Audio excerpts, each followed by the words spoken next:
बसले, म्हणजे सुरुवातच तिथून झाली. त्यानंतर विसापूरला थोडी विद्यार्थी स्कॉलरशिपला येत आहेत, पण इथं स्कॉलरशिपला पैंडा अगदी भरपूरच मिळाला मला. 2021-22 मध्ये 33 विद्यार्थी माझे NMMS मध्ये आहेत.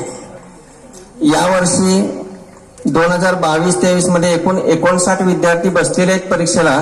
त्यातले 53 विद्यार्थी पात्र झालेले आहेत. कमीत कमी 46 विद्यार्थ्यांना स्कॉलरशिप मिळेल सारथीसह, म्हणजे ते कट ऑफ बघून 46 पर्यंत सगळे विद्यार्थी जातील. मुद्दा राहिला फक्त, तर मला वेळ 3 मिनिटाचा दिलाय. बांधकामाच्या बाबतीत या इमारतीच्या म्हणजे भौतिक सुविधा लक्षात घ्या. आमचा ज्युनियर कॉलेज असल्यामुळे लॅब पाहिजेत आणि आमच्याकडे एकही लॅब नव्हती. फक्त लॅब बांधणे हा उद्देश आम्ही डोळ्यासमोर ठेवून कामाला सुरुवात केली. तर म्हणजे 12 खोल्याचं नियोजन झालं, आता ते पूर्णत्वाकडे चाललेलं आहे. ज्या वेळेला बांधकामासाठी जी स्कूल कमिटी आहे, त्या स्कूल कमिटी आम्ही देणगीसाठी सकाळी 7:30 पासून 11 वाजेपर्यंत फिरत असतो. आता स्कूल कमिटीमधील जर बघितले तर सगळे 80, 82, 85 या वयाचे आहेत. फक्त भाऊ तेवढे 64 वयाचे आहेत. देणगी म्हणलं की ती माझ्या पुढेही 2 पावलं असतात.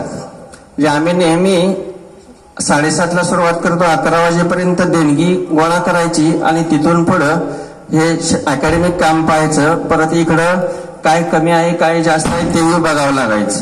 म्हणजे अशा पद्धतीने हे रोजचं नियोजन, कुठल्याही प्रकारचा याच्यात खंड झालेला नाही. त्याचबरोबर मला या शाखेमध्ये जे सहकारी सर्व भेटलेले आहेत, अगदी फर्स्ट असिस्टंट कोच सरापासून ते लास्ट अगदी राहुल भैयापर्यंत, ते एक दिलानं सगळे काम करतात. सर्वांची मला प्रत्येक कामात मदत असते. आणि आता पवित्र पोर्टलमधून आलेले जे 4-5 आहेत ते तर अगदी फार जोमात काम असतं. स्कॉलरशिपची पूर्णपणे जबाबदारी त्यांच्यावर आहे आणि त्यांनी जवळजवळ हा हाफ सेंचुरीपर्यंत गाठण्याचं काम केलेलं आहे. त्याचबरोबर ज्युनियर कॉलेजची जी विद्यार्थी संख्या आहे ती सुरुवातीला मी आलो त्यावेळेला इथं 17-18 अशा पद्धतीची होती. आता तीच संख्या मी 85-90 पर्यंत नेलेली आहे. आणि या विद्यालयाची मी आल्या वेळची विद्यार्थी संख्या आणि आता ही 4 वर्ष झाल्यानंतरची विद्यार्थी संख्या 125 विद्यार्थी संख्या वाढलेली आहे. म्हणजे 225 विद्यार्थी वाढवण्याचे मी काम केलेलं आहे.